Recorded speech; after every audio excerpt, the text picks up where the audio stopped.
প্রিয় ছাত্রছাত্রীরা, আজকের পর্বে আলোচনা করব তোমাদের নবম শ্রেণী দ্বিতীয় পর্যায়ক্রমিক মূল্যায়নের বাংলা বিষয়ের প্রশ্নপত্র নিয়ে। তো এই যে প্রশ্ন সেটটি আলোচনা করছি, অবশ্যই তোমরা এই প্রশ্ন সেটটি খুব ভালো করে প্র্যাকটিস করবে। তোমরা এর মধ্যে থেকেই কিন্তু প্রশ্নগুলো হুবহু পরীক্ষায় কমন পেয়ে যাবে। তো এবারে দেখো, তোমাদের সময় দেওয়া রয়েছে 90 মিনিট এবং পূর্ণমান রয়েছে কিন্তু 40। ঠিক আছে, তো এই প্রশ্ন সেট আমি প্রত্যেকটা প্রশ্নেও এবং তার উত্তরগুলো নিয়ে আলোচনা করব, যাতে তোমাদের আরও সেগুলো রপ্ত করতে খুবই সুবিধা হয় সেই জন্য। তো প্রথমেই তোমাদের এক দাগে নির্দেশ, সঠিক উত্তরটি বেছে নিয়ে লেখো। এখানে 8টা তোমরা এমসিকিউ প্রশ্ন পাবে, প্রত্যেকটায় অপশান পাবে।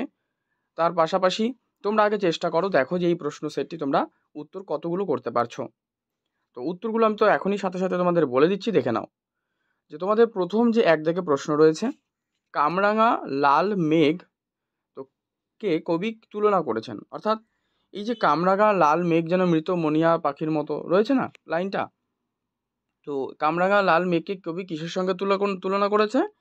উত্তর করবে এখানে তোমরা যে মৃত মনিয়া সাথে।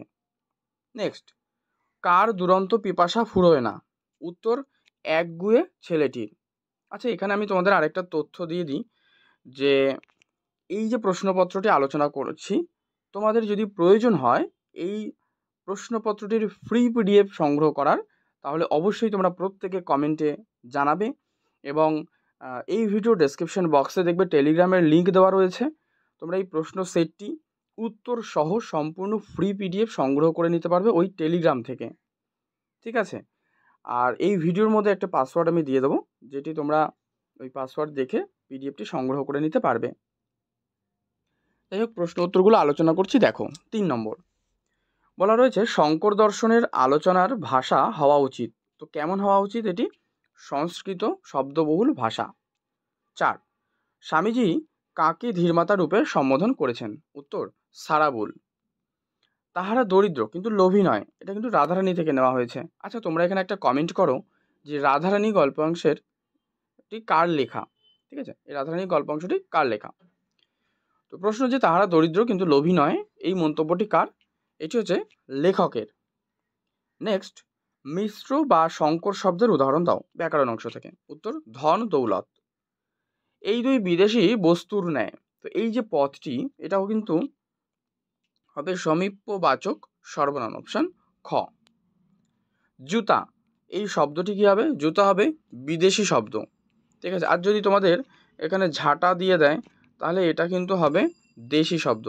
ঠিক আছে, ঝাঁটাটা হবে দেশি শব্দ। নেক্সট, কম বেশি 15টা শব্দ নিচের প্রশ্নের উত্তর দাও। এগুলো তোমাদের এসএ কিউ প্রশ্ন রয়েছে, যেগুলো 15টা শব্দের মধ্যে তোমাদেরকে কিন্তু লিখতে হবে। ঠিক আছে, 7টা প্রশ্ন রয়েছে এমন। দেখো, প্রশ্ন 1, কেশবতী কন্যা বলতে কবি কাকে বুঝিয়েছেন? উত্তর করো। আলোচ্য অংশে কবি কেশবতী কন্যা বলতে বাংলার নীল সন্ধ্যাকেই বুঝিয়েছেন। 2, প্রাচীন যুগের কয়েকটি আত্মনির্ভরশীল ভাষার নাম। উত্তর, যে প্রাচীন যুগের কয়েকটি আত্মনির্ভরশীল ভাষা হলো হিব্রু, গ্রিক, আবেস্তা, সংস্কৃত প্রভৃতি। 3, তোমাকে সেখানে একটু দাঁড়াইতে হইবে। কাকে কেন দাঁড়াতে হবে? এই দয়ালু ব্যক্তিকে তার দেওয়া পয়সাটাকে যাচাই করার জন্যই কিন্তু দাঁড়াতে হবে। রাধারানী থেকে নেওয়া। একজন প্রকৃত সিংহীর প্রয়োজন। কেন এই প্রয়োজন? কারণ ভারতের নারীদের কল্যাণের জন্য একজন প্রকৃত সিংহীর প্রয়োজন। 5, ম্যালিফাউল পাখিরা তাদের বাসায় কত ডিগ্রি তাপমাত্রা বজায় রাখে? উত্তর 78 ডিগ্রি।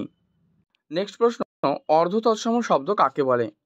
এটা হচ্ছে যে শব্দগুলো সংস্কৃত ভাষা থেকে অবিকৃতভাবে বাংলা ভাষায় প্রবেশের পর লোকমুখে পরিবর্তিত হয়েছে।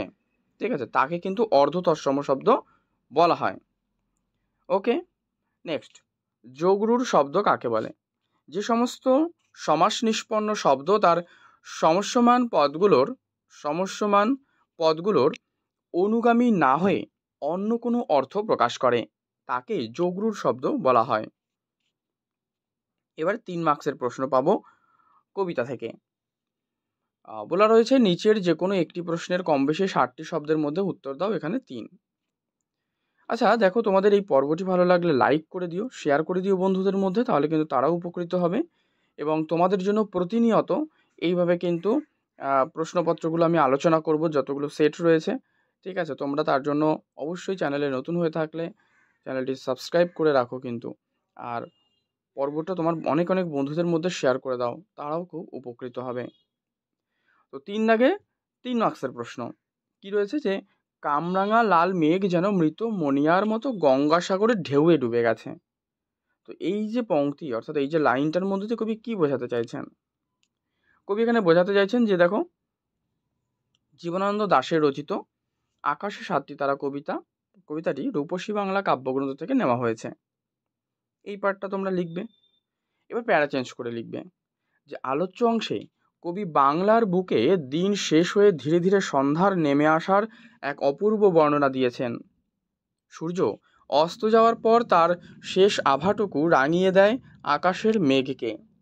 আর লাল টুকটুকে মেঘকে দেখে কবির পাকা কামরাঙা ফলের কথা মনে হয়। সেই মেঘ যখন গঙ্গাসাগরে ডুবে যায় তা এতটাই নিঃশব্দে, ঠিক যেমন যে সেটা মৃত মণিয়া ডুবে যায় তরঙ্গহীন ভাবে।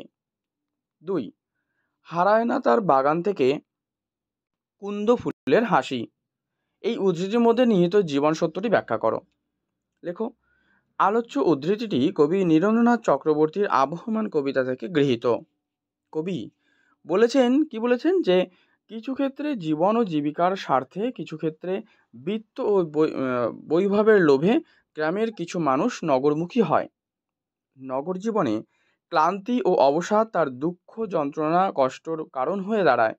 কিন্তু গ্রামের প্রকৃতিপুঞ্জের দেওয়া শান্তি ও সহজ সরল জীবনধারার প্রবাহন হয় না। বাগানের কুন্দ ফুলের হাসির প্রাকৃতিক সৌন্দর্য শাককালের, তা কখনোই অবলুপ্ত হয় না।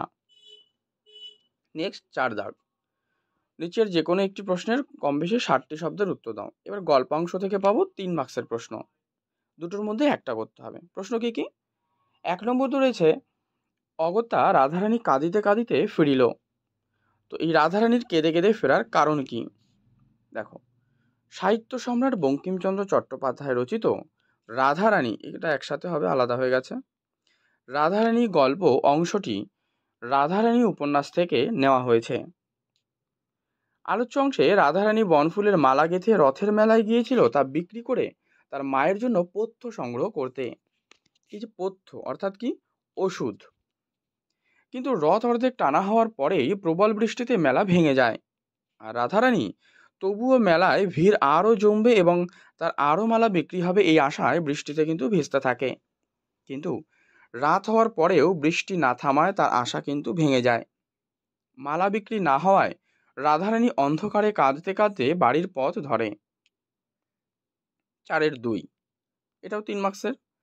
আর সংস্কৃত ভাষা আত্মনির্ভরশীল। কেন সংস্কৃত ভাষা সম্পর্কে কথা বলা হয়েছে, মানে সংস্কৃত ভাষা আত্মনির্ভরশীল কেন, এটা নবনব সৃষ্টি থেকে নেওয়া। এটা করো যে প্রাবন্ধিক সৈয়দ মুস্তফা আলীর রচিত নবনব সৃষ্টি রচনাংশে লেখক সংস্কৃত ভাষাকে আত্মনির্ভরশীল ভাষা বলেছেন, কারণ তিনি মনে করেন যে কোনো নতুন চিন্তা, নিজের অনুভূতির প্রকাশের জন্য নতুন শব্দের প্রয়োজন হলে সংস্কৃত ভাষা অন্য কোনো ভাষা থেকে সেই শব্দ ধার করে না, কারণ নিজের শব্দ ভাণ্ডারে এমন কিছু ধাতু বা শব্দের খোঁজ করে যেটা সামান্য কিছু অদল বদল করে যাতে নতুন শব্দ তৈরি করা যেতে পারে। আর এই কারণেই কিন্তু সংস্কৃতকে একটি স্বয়ংসম্পূর্ণ এবং আত্মনির্ভরশীল ভাষা বলা হয়েছে। ঠিক আছে, এবারে 5 দাগ, এখানে 5 মার্কসের প্রশ্ন পাবে তোমরা। এই যে কোনো একটি প্রশ্ন 150 শব্দের মধ্যে লিখতে হবে। ঠিক আছে, 5 মার্কস। তো এটাও রয়েছে কবিতা থেকে, দুটো পাবো আমরা প্রশ্ন। 1, কবি কোথায় কিভাবে বাংলার প্রাণকে অনুভব করেছেন তা লেখো। তো এর উত্তর তোমরা এভাবে লিখবে, আকাশে 7টি তারা কবিতাটিতে সন্ধ্যাবেলায় বাংলার যে রূপ ফুটে ওঠে, পল্লী বাংলার, এটা ঠিক আছে, এটা পল্লী বাংলার যে রূপ ফুটে ওঠে তাই কিন্তু কবি জীবনানন্দ দাশ অপূর্ব ভাষায় বর্ণনা করেছেন। সূর্য অস্ত যাওয়ার পর গোধূলির লাল আভায় আকাশের মেঘ পাকা কামরাঙা ফলের মতো লাল হয়ে ওঠে। সেই লাল মেঘও যখন দিগন্ত রেখায় মিশে যায় তখন দিনরাত্রির সন্ধিক্ষণে শান্ত নীল সন্ধ্যা নেমে আসে। আকাশে তখন সপ্তর্ষিমণ্ডলের 7টি তারা সদ্য ফুটে উঠেছে, আর ঘাসের উপর বসে আকাশের দিকে তাকিয়ে কবির মনে হয় যেন এক এলোকেশী কন্যার আবির্ভাব হয়েছে। মাটির বুকের ধীরে ধীরে নেমে আসা অন্ধকার যেন সেই ছড়িয়ে পড়া কালো চুলের রাশি। জীবন্ত মানবীর চুলের মতো সেই অন্ধকারের স্পর্শ কবি অনুভব করেন। তার মনে হয় হিজল কাঁঠাল জামের পাতায় সেই চুলের আদর মাখা স্পর্শ অন্ধকারে রূপে ঝরে পড়ে। গাছপালা, লতাগুল্ম, মাটি, জল, মানুষ, মনুষ্যতর প্রাণী সবার গন্ধ মিশে তৈরি হয় সেই কন্যার চুলের গন্ধ। এভাবেই কবি প্রকৃতি এবং জীবজগৎকে মিলিয়ে প্রাণময়ী বাংলাকে অনুভব করেছেন। প্রকৃতি তার চেতনায় হয়ে উঠেছে এক জীবন সত্তা। এক এবার দুইয়ের হচ্ছে আবহমান থেকে, যে কে এইখানে হারিয়ে গিয়েও আবার ফিরে আসে, এই মাটিকে, এই হাওয়াকে আবার ভালোবাসে। তো কার লেখা, কোন কবিতা থেকে গৃহীত, এর তাৎপর্য লেখো। দেখো, লেখো যে কবি নীরেন্দ্রনাথ চক্রবর্তীর লেখা আবহমান কবিতা থেকে উদ্ধৃতাংশটি গৃহীত। আর প্রসঙ্গ লিখবে যে এই জন্মস্থান হচ্ছে মায়ের মতো। মা ও সন্তানের মধ্যে যেমন নারীর বাঁধন, তেমনি জন্মভূমির সঙ্গে কিন্তু প্রতিটি মানুষের শিকড় বাঁধন অটুট। গ্রাম জীবনের সূচনা হয়েছিল গ্রামীণ সভ্যতা বিকাশের আদিকাল থেকে। মায়ের কোলে সন্তান যেমন লালিত পালিত হয়, তেমনি করে প্রতিটি গ্রাম্য মানুষও শিশু অবস্থা থেকে বড় হয়ে ওঠে। জন্মের পর থেকে গ্রামের মাটি, গ্রাম্য প্রকৃতির সঙ্গে তার যে সম্পর্ক, সেই বাঁধন দৃঢ় থেকে আরও দৃঢ়তর হয়। ফলে জন্মস্থান গ্রামকে গভীর ভালোবেসে ফেলে। আর গ্রাম সৃষ্টির সেই আদি যুগ থেকে মানুষ এভাবে ভালোবেসে ঘর বেঁধেছে, সংসার সমাজ গড়েছে, গ্রামীণ সভ্যতার বিকাশ হয়েছে। এবারে করো তাৎপর্য। দিন যত এগিয়েছে নগরায়নের প্রভাব গ্রামকে গ্রাস করেছে। শহর নগরের সমৃদ্ধ জীবনাচরণের বিলাস বৈভব কিংবা জীবন জীবিকার স্বার্থ গ্রামের মানুষকে শহরমুখী করেছে। কিছু মানুষ গ্রাম ছেড়ে শহরবাসী হয়েছে, কিন্তু শহরের সুখ সমৃদ্ধির মোহে হারিয়ে গিয়েও গ্রামের জীবনের শিকড়ের টানে আবার ফিরে এসেছে সেই ছুটি ছাটার অবকাশে। গ্রামের মাটিও সে ভুলতে পারেনি, ফের ভালোবাসার বাঁধনে বাধা প্রকৃতিকে পড়েছে। এই বাঁধন আবহমান কালের, চিরকালের ও চিরন্তন। তো এবারে পরবর্তী প্রশ্ন দুটো দেখো। এটা রয়েছে চিঠি থেকে, যে নিচের যে কোনো একটি প্রশ্নের কম বেশি 150 শব্দ, এটাও 5 মার্কসের। এখানে পাবো চিঠি থেকে। স্বামী বিবেকানন্দ তার চিঠিতে ভারতবর্ষ সম্পর্কে কোন কোন বিষয়গুলি মিস নোবেলকে লিখেছিলেন। দেখো, এইবারের প্রশ্ন উত্তরগুলো আমি আর আলোচনা করছি না, এগুলো 5 মার্কসের। ঠিক আছে, তোমরা পিডিএফগুলো সংগ্রহ করে নাও। তো এই ভিডিওতে যে পাসওয়ার্ড দেওয়া রয়েছে, সেই পাসওয়ার্ড দিয়ে টেলিগ্রামে এই পিডিএফটি দেওয়া রয়েছে, সেখানে কিন্তু ওপেন করতে প্রয়োজন হবে, এবং সম্পূর্ণ ফ্রি পিডিএফ সংগ্রহ করে নাও। ঠিক আছে, এই হচ্ছে স্বামী বিবেকানন্দ তার চিঠিতে ভারতবর্ষ সম্পর্কে কোন কোন বিষয়গুলি মিস নোবেলকে লিখেছিলেন।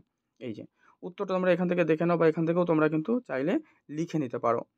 2 নম্বর প্রশ্ন, বিদেশি শব্দ নেওয়া ভালো না মন্দ, সে প্রশ্ন অবান্তর। তো মন্তব্যটা বুঝিয়ে দাও। ঠিক আছে, এই উত্তরটাও দেখো, এখান থেকে তোমরা নিয়ে নেবে, অথবা পিডিএফ থেকে তো সংগ্রহ করে নিতেই পারছো।